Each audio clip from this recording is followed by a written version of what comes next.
Hello everyone, I am Yogini Shweta Bishra and today I am going to record the yoga curriculum for class 12th and 11th designed by CBSE Department of Skill Education.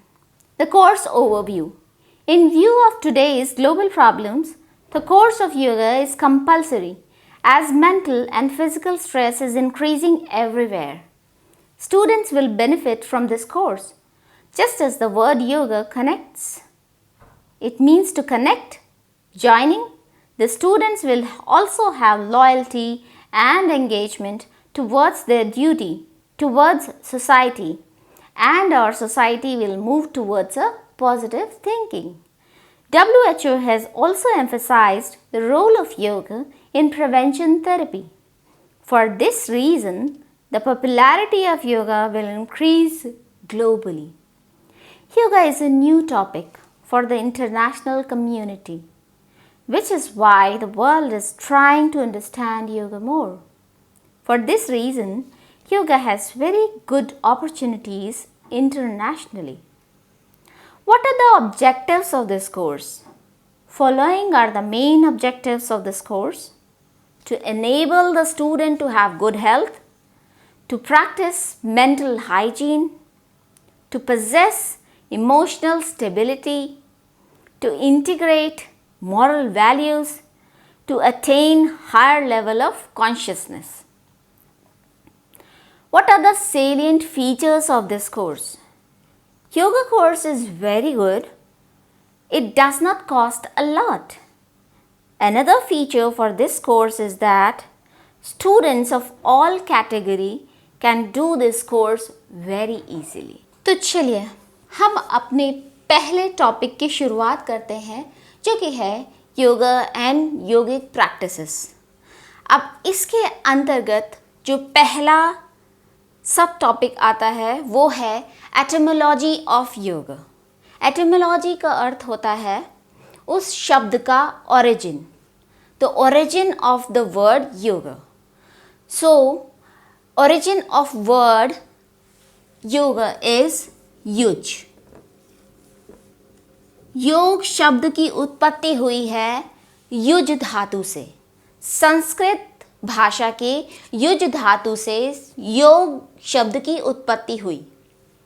Use का अर्थ होता है to connect. Connect किसका connection? Connection between the जीवात्मा and the परमात्मा। So now you will ask, what is Jivatma? What is Paramatma? Jivatma means the individual self. We, the individual selves. So, and the Paramatma is the divine self or the supreme self. तो मनुष्य का परमात्मा से मिलन ही योग कहलाता है। Use धातु से उत्पत्ति हुई, युज धातु से उत्पत्ति हुई योग शब्द की जीवात्मा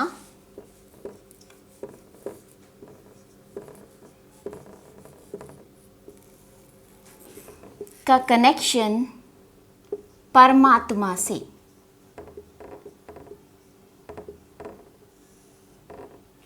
Now what is जीवात्मा? जीवात्मा is individual self. Paramatma is the divine self, God. Now people will ask, why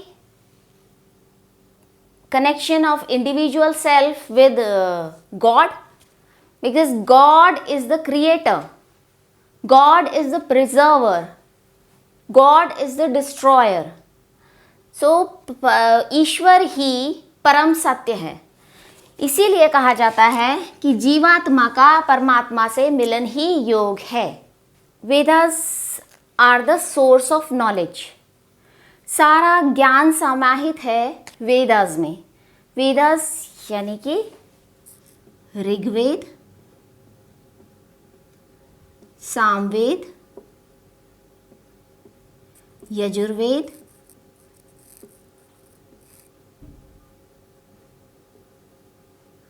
Atharvaveda.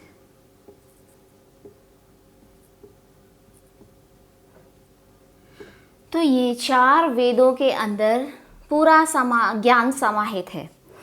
And 6 different philosophies originate हुई on the basis of the knowledge of Vedas. What are those 6 different philosophies? उनको बोलते हैं षड दर्शन।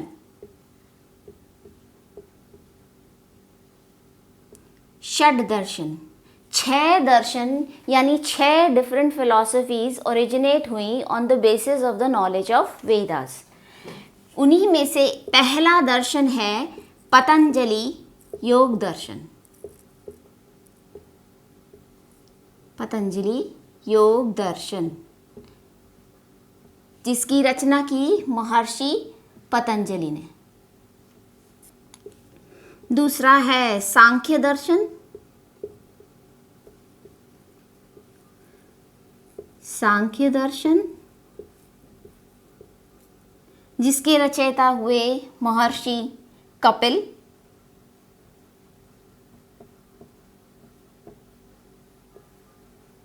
Third है न्याय दर्शन, जिसको महर्षि गौतम ने प्रचारित किया।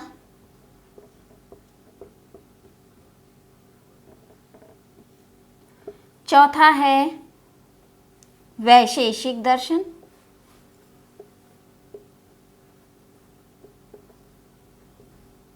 जिसके रचयिता थे महर्षि कर्णाद। पांचवा है पूर्व मीमांसा, जिसको हम वेदांत नाम से भी जानते हैं, महर्षि जैमिनी इसके प्रणेता हैं। और छठा और आखिरी दर्शन है उत्तर मीमांसा,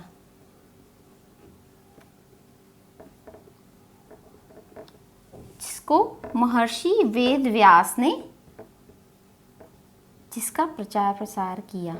इसमें से सबसे पहला और महत्वपूर्ण योग दर्शन है, जिसकी रचना का काल 200 से 250 ईसा पूर्व माना जाता है और इसकी रचना की महर्षि पतंजलि ने। महर्षि पतंजलि ने पतंजलि योग दर्शन की रचना की, जिसमें कि 195 सूत्र हैं और उसको 4 पादों में समाधिपाद, साधनपाद, विभूतिपाद और कैवल्यपाद, इन 4 पादों में बांटा गया है। महर्षि पतंजलि द्वारा रचित पतंजलि योग दर्शन में योग की परिभाषा आती है। योग की परिभाषा महर्षि पतंजलि ने कहा कि योग का अर्थ है चित्त की वृत्तियों का निरोध, अर्थात योगश्चित्त वृत्ति निरोधः। चित्त की वृत्तियों का निरोध ही योग है। चित्त वृत्ति एक कंपाउंड वर्ड है। कंपाउंड वर्ड का अर्थ हुआ कि 2 शब्दों को मिलकर के बनाया गया शब्द है चित्त वृत्ति। जैसे हम कहते हैं टी स्पून, टी एक अलग शब्द है, स्पून एक अलग शब्द है, पर हम जब इन दोनों को मिला देते हैं तो ये बन जाता है टी स्पून, एक कंपाउंड वर्ड बन जाता है। उसी तरीके से चित्त वृत्ति, चित्त की वृत्तियाँ, फ्लक्चुएशंस ऑफ माइंड, वो होता है चित्त की वृत्तियाँ, और चित्त की वृत्तियों का निरोध ही योग है। महर्षि पतंजलि के समाधिपाद के दूसरे सूत्र में महर्षि पतंजलि कहते हैं कि योग चित्त की वृत्तियों का निरोध है। सो अकॉर्डिंग टू महर्षि पतंजलि योग दर्शन में चित्त की वृत्तियों के निरोध को ही योग माना गया है। निरोध का अर्थ होता है रिस्ट्रेन, आप रोकना, यानी कि माइंड की फ्लक्चुएशंस को रोकना ही योग कहलाता है। Restraining the fluctuations of mind. अब हम आते हैं अपनी अगली परिभाषा पर, जो कि है भगवत गीता के अनुसार। भगवत गीता के अनुसार अलग अलग योगिक टेक्स्ट के अनुसार अलग अलग परिभाषाएं दी हुई हैं योग की। उन्हीं में से कुछ परिभाषाओं को आज हम यहाँ समझेंगे। जिस तरह से हमने पहली परिभाषा महर्षि पतंजलि के अनुसार यानी कि पतंजलि योग दर्शन के अनुसार समझी कि योग का अर्थ क्या है। योग है चित्त की वृत्तियों का निरोध। उसी तरीके से भगवत गीता के अनुसार योग क्या है, उनमें से कुछ परिभाषाएं। योग एक्चुअल में हम देखें तो पूरी भगवत गीता ही योग है। उसमें जितने सूत्र हैं, जितने श्लोक हैं, सभी योग के बारे में बताते हैं। जिस तरह से एक चैप्टर कर्म योग पे है, अर्जुन विषाद योग। इस तरह से Bhagavad Gita is a combination of. Maharishi Patanjali के अनुसार अभी हमने समझा योग की परिभाषा क्या होती है। उसी तरीके से अलग अलग योगिक टेक्स्ट में योग की परिभाषाएं दी हुई हैं। उनमें से हम कुछ परिभाषाएं आज समझेंगे, जिसमें कि भगवत गीता की परिभाषा आती है। भगवत गीता वैसे देखा जाए तो भगवत गीता अपने आप में ही योग के बारे में पूरा समझाती है। पर जो पहली परिभाषा हम जो बहुत ही इम्पॉर्टेंट डेफिनेशन है योग की, वो है योगस्थः कुरु कर्मणि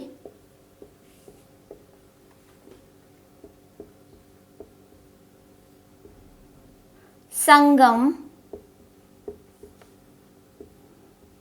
त्यक्त्वा धनंजय। भगवत गीता के दूसरे अध्याय के 48वें श्लोक में ये परिभाषा है, सिद्धि असिद्धयो, सिद्धि असिद्धयो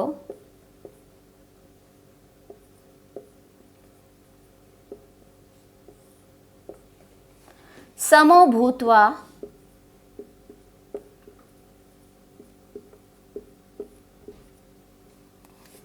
समत्वं योग उच्यते।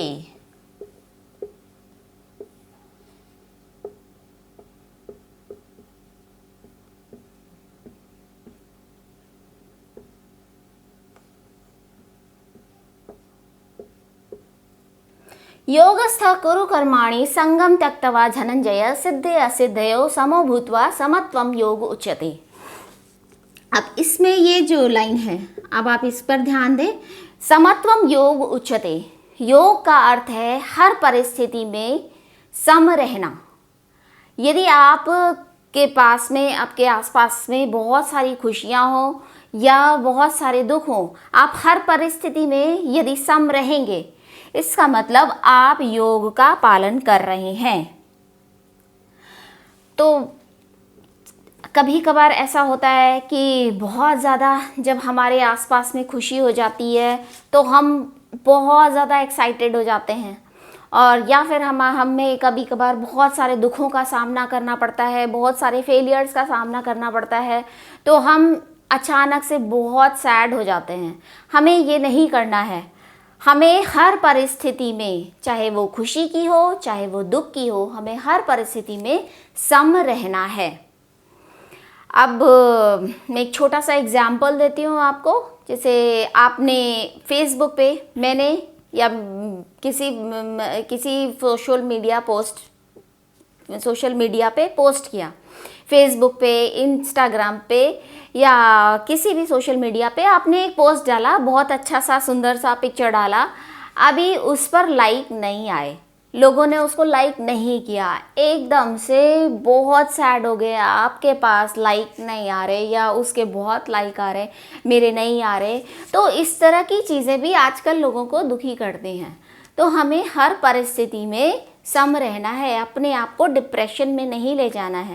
या बहुत खुश हो गए, अभी मुझे बाहर जॉब मिल गई, इंडिया से बाहर में काम करने के लिए जाने लगा, और अचानक से पैंडमिक आया और बहुत सारे लोगों की जॉब्स चली गई।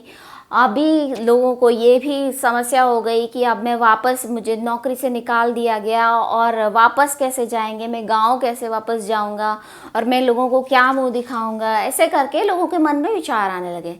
इस तरह के सिचुएशंस में अपने आप को सम रखना। आप अगर योगी हैं, अगर आप सच्चे योगी हैं, तो आप अपने आप को हर सिचुएशन के अकॉर्डिंगली अपने आप को अडॉप्ट कर सकते हैं। आपको किसी भी तरह की सिचुएशन में बहुत ज़्यादा दुख या बहुत ज़्यादा खुशी नहीं एक्सप्रेस करनी है। ऑलवेज ट्राई टू बी सम। हमेशा हर परिस्थिति में सम रहने का प्रयास करें। यही योग सिखाता है। योग की अगली परिभाषा जो हम पढ़ेंगे वो है भगवत गीता के दूसरे अध्याय का 50वां श्लोक। बुद्धियुक्तो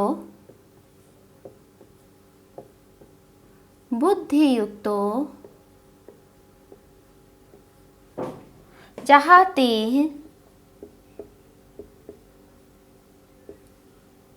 उभे सुकृत दुष्कृते।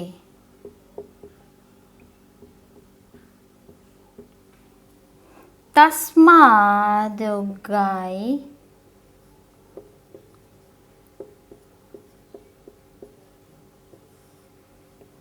युज्यस्व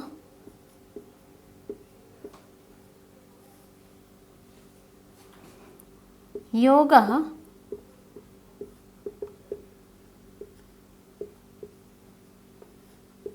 कर्मसु कौशलम।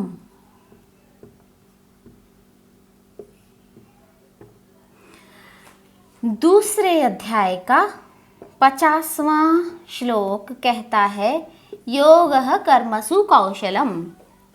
योग कर्म में कुशलता है।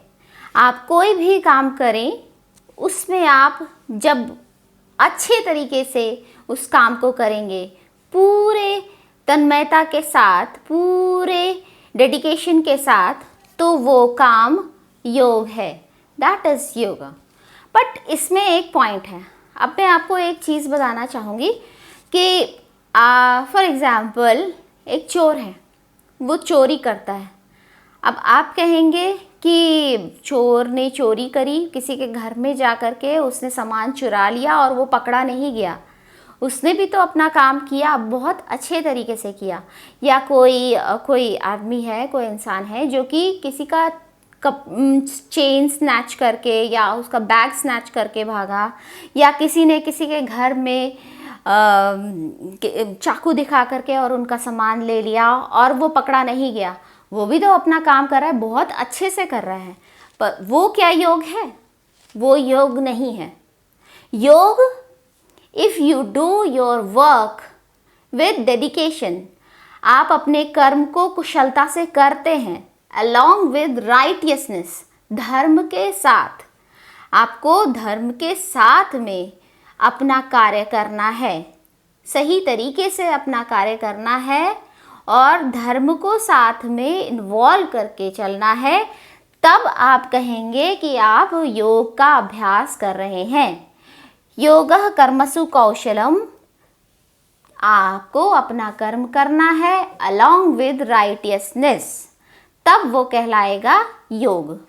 तो भगवत गीता की 50वें सूत्र में योग की अगली परिभाषा दी हुई है, जो कहती है योगः कर्मसु कौशलम। योग की अगली परिभाषा हम योग वशिष्ठ के अनुसार सीखेंगे। योग वशिष्ठ योग के बारे में क्या कहते हैं? मनः प्रशमनोपायः, मनोपायः योग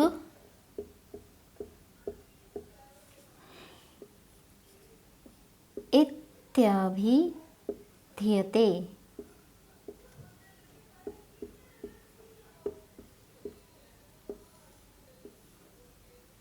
मनः प्रशमनोपायः योग इत्यभिधीयते।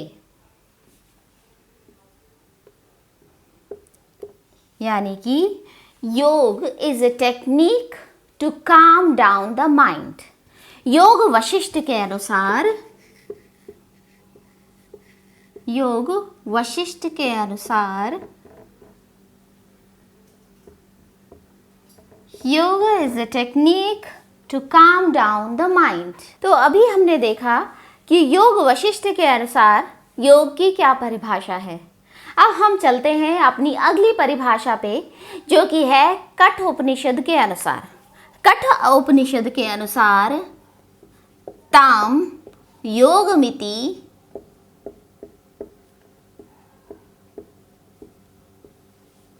मन्यन्ते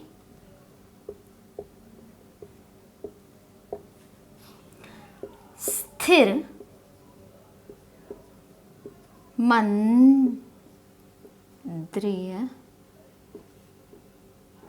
धारणम।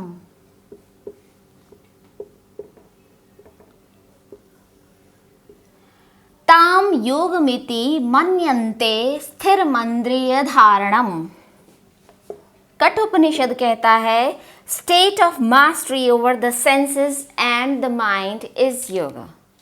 State of mastery over the senses and the mind is called योग। तो चलिए, डेफिनेशंस हमने अभी परिभाषाएं पढ़ी, अलग अलग योगिक टेक्स्ट के अनुसार क्या क्या परिभाषाएं हैं योग की। इसके बाद हमारा जो अगला टॉपिक है वो है ऑब्जेक्टिव्स ऑफ योग। योग के क्या ऑब्जेक्टिव्स हैं। तो इसका पहला ऑब्जेक्टिव है योग का deep relaxation at the body level. हमें अपने शरीर के लेवल पे अगर अपने सारे बॉडी को रिलैक्स करना है तो हम क्या करेंगे, योग का अभ्यास किया जाता है रिलैक्सेशन के लिए। अपने ब्रेथ को, सेकेंड पॉइंट है slowing the breath and maintaining balance at pranic level. अपने श्वास पे कंट्रोल करना सीखते हैं हम योग के अभ्यास के द्वारा। हम अपने श्वास पे कंट्रोल करेंगे और अपनी बॉडी में और अपने प्राणिक लेवल पे हम बैलेंस क्रिएट करेंगे through the practice of yoga. हम इंक्रीज करते हैं अपनी क्रिएटिविटी को, अपनी रचनात्मकता को through the practice of yoga and will power. आपका मेंटल लेवल पे आपका विल पावर इंक्रीज होता है through the practice of yoga. Sharpening the mind and intellect. हम जब योग का अभ्यास करते हैं तो उससे माइंड शार्पन होता है, आपका इंटेलेक्ट, आप बुद्धिजीवी बनते हैं through the practice of yoga. And obviously through the practice of asanas, yoga asanas which is a part of yoga, हम जब योग आसन्स का प्रैक्टिस करते हैं तो उससे बॉडी की फ्लेक्सिबिलिटी बढ़ती है, बॉडी की स्ट्रेंथ और स्टैमिना बढ़ता है। And the divine, the last purpose of the ultimate purpose, actually the ultimate purpose of yoga is manifesting the divinity। वैराग्य को पाना ही योग का परम लक्ष्य माना जाता है। और योग का परम लक्ष्य माना जाता है कैवल्य की प्राप्ति, मोक्ष की प्राप्ति। मिसकंसेप्शंस क्या हैं? योग से जुड़ी हुई बहुत सारी भ्रांतियां हैं जिनके बारे में आज हम डिस्कस करेंगे, इनकी चर्चा करेंगे। Misconceptions of yoga. बहुत से लोग ऐसा सोचते हैं कि yoga is a physical exercise. Misconceptions of yoga यानी कि योग से जुड़ी हुई भ्रांतियाँ क्या क्या हैं। अब बहुत से लोग जब योग की पढ़ाई की शुरुआत करते हैं तो बहुत से लोग ऐसा सोचते हैं कि योग एक अल्टरनेटिव थेरेपी है, उसका प्रैक्टिस करके हम बहुत सारी बीमारियों से दूर रह सकते हैं। ठीक है, yoga is an alternative therapy, but इसके अलावा योग और बहुत कुछ है। बहुत से लोग ऐसा सोचते हैं कि योग is a form of physical exercise. हम अलग अलग तरीके से, अलग अलग एंगल से अपने शरीर को मोड़ करके, और जब हम आसन का अभ्यास करते हैं, कुछ लोगों के लिए योगासन तक ही सीमित है योग, पर योग इससे बहुत आगे है। इसके बारे में और बहुत सारी चीज़ें, भ्रांतियां हैं। जैसे योग को कुछ लोग रिलीजन समझते हैं। इट इज़ अ रिलीजन, एक धर्म है। योग कोई धर्म नहीं है। योग से जुड़े हुए बहुत सारे मिसकंसेप्शंस हैं, भ्रांतियां हैं लोगों के मन में। बहुत से लोग सोचते हैं योग is a form of physical exercise. Asanas की प्रैक्टिस तक ही सीमित रह गया है कुछ लोगों के लिए योग का ज्ञान।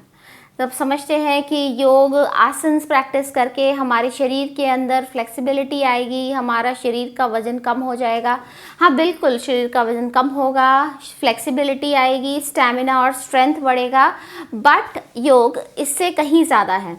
कुछ लोग योग को एक धर्म समझते हैं। It is not a religion, it leads to spirituality.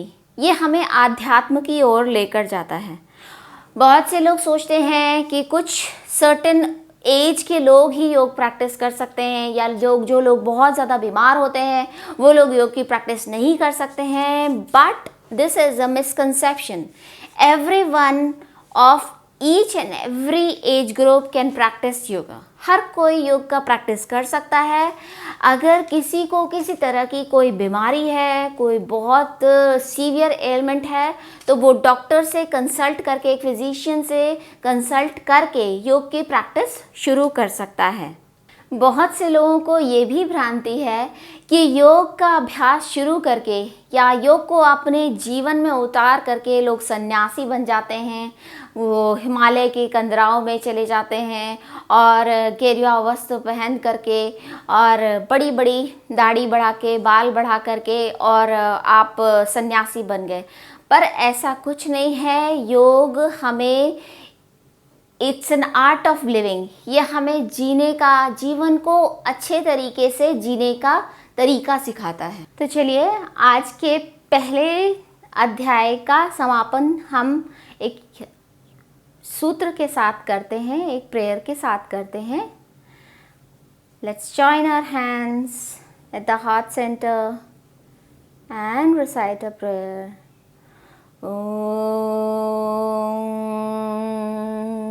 सर्वे भवन्तु सुखिनः, सर्वे सन्तु निरामयाः, सर्वे भद्राणि पश्यन्तु, मा कश्चित् दुःखभाग् भवेत्। ॐ शान्तिः शान्तिः शान्तिः।